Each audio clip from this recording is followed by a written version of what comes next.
Just one soul is very precious to Jesus.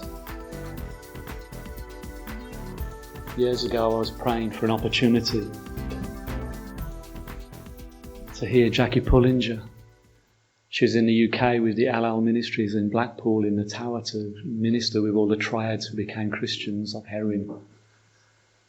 And it was in May that year, and I asked God, please, would you send somebody? I was with Steve Buck at the back of the church here, with a man called Asfan Alam in the hands of praying for Muslims. And I prayed the last prayer, I think, and I said, Lord, send one of us to equip us to reach people from these drug backgrounds, because on the streets of Birmingham it's really hard. And a few months later, around about October, November, I had a job. And the weekend before the job, I went to Hockley Pentecost Church. Instead of a Saturday night, it was a Sunday night. I couldn't make it on a Saturday. They used to have a monthly meeting on Saturdays. And Miles, the pastor there, shouted at the very beginning, somebody is given a ticket to go to Halal Ministries Jackie Pullinger event in Blackpool. All expenses are free and paid for. Just come and see me after the meeting. And my heart was pumping and pounding. And I thought, gosh, somebody's going to get there before me, because I'm right at the back of the church. And David Hathaway was ministering that night about Russia and the doorway opened in Russia for him. And he went on and on and on and on and on till gone 10 o'clock. And I was ready to go and rush to get this ticket. And I was, David, it's a fantastic meeting, but I just got to get this ticket. My heart was pounding. And he finally says, amen. And I was the first one up. And I ran down the aisle and I went up to Pastor on the front row. Miles, has anybody got that ticket? He said, no, here's the number. Go and connect with this lady from Coventry. So from Coventry, some good things come out of Coventry. And we got some here, you see. And so I phoned, and I had my job the very next Monday, you see, and I went to the workplace. I clocked in, and there's a little phone box there. And just, it was 5 minutes to 8, so I phoned up this number. I thought, I wonder if I can get through. And there's no answer. So I worked during the day, and at dinner time, the boss came up to me and he says, oh, you're a new employee here. We have certain holidays before Christmas. Is there any holidays you may want to ask for? And immediately I thought, well, this week is Jackie Pullinger. Thursday and Friday I need off. And I said, oh, wonder, I hope you don't feel I'm being too forward, but could I have Thursday and Friday this week? Because I've prearranged something. I didn't tell him I'd booked it. I didn't tell him I got a ticket. By faith, I just said, could I have the 2 days off before I'd even got the ticket? And he says, of course you can. Welcome to the company, induction, all the rest of the day. And I went home chuffed on my push bike up the hill here and back home to where I live. Got in the house, I rushed to the phone, phoned up the number. This lady with a German accent from Coventry, that's amazing. Anyway, this lady come on the phone. Sprechen Sie Deutsch? I said, I'm sorry, English. And so I spoke to her and she said, what's it about? I said, well, I've got your number about a ticket to see Jackie Pullinger. She says, when was that announced? I said, it was Sunday night. Well, we asked Miles to announce it on Saturday night. Well, I said, that's funny, because I weren't there Saturday night. I was there Sunday night. So I was meant to hear it on Sunday.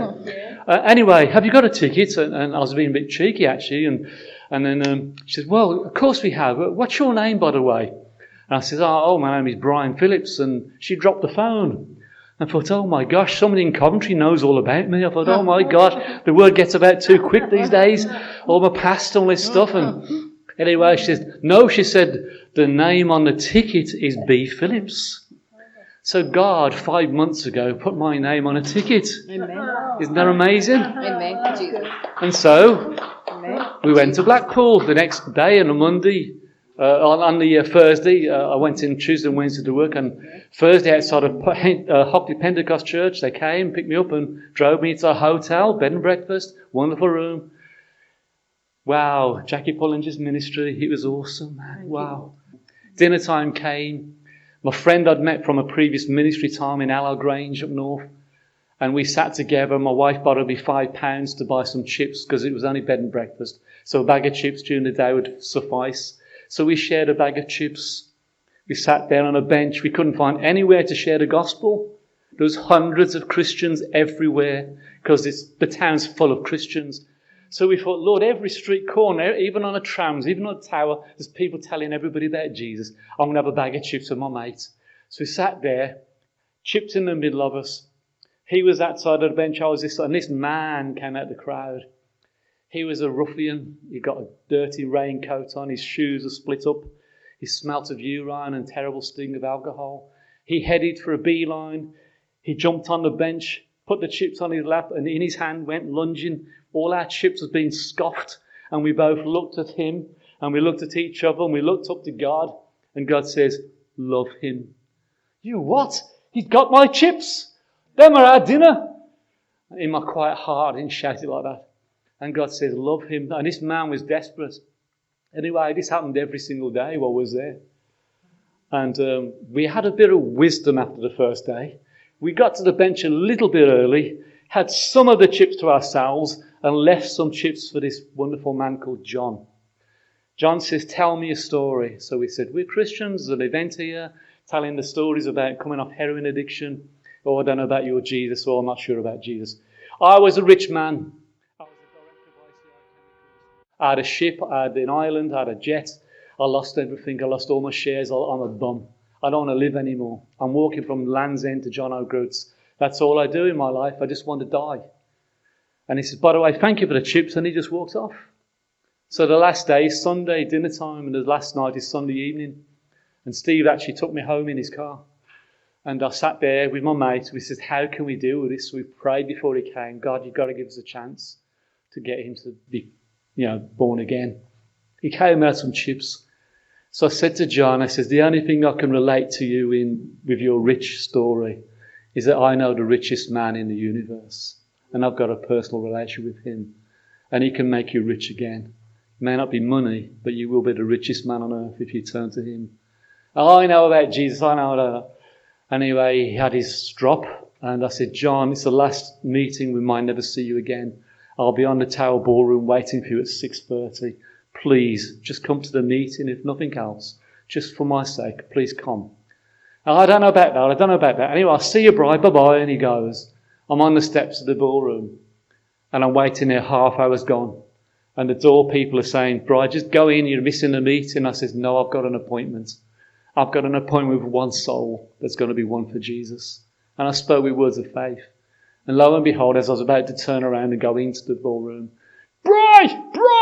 Through the crowds, because it's Blackpool's Illuminations, it's really packed.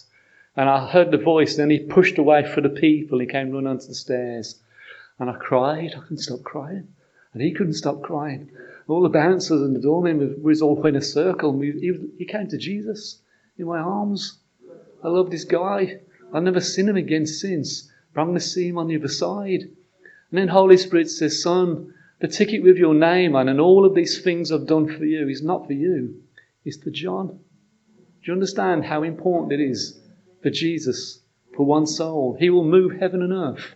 He will send you on a ticket on an airplane around the other side of the world. And you think you're doing something else, but God's got another plan. His plan is for a soul to come into the kingdom. That's his heart. That's how precious we are.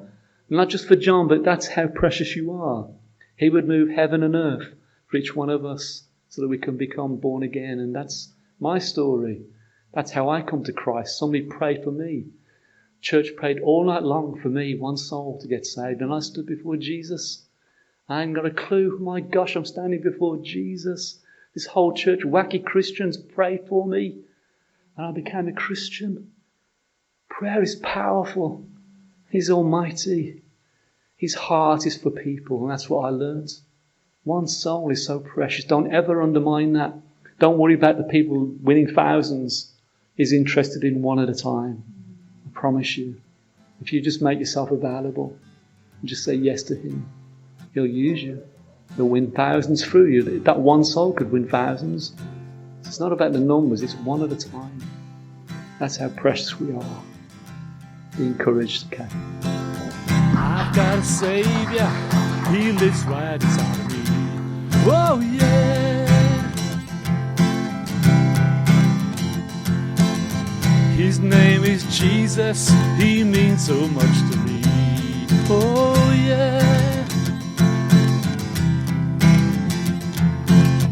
He went to the cross to pay for our sins.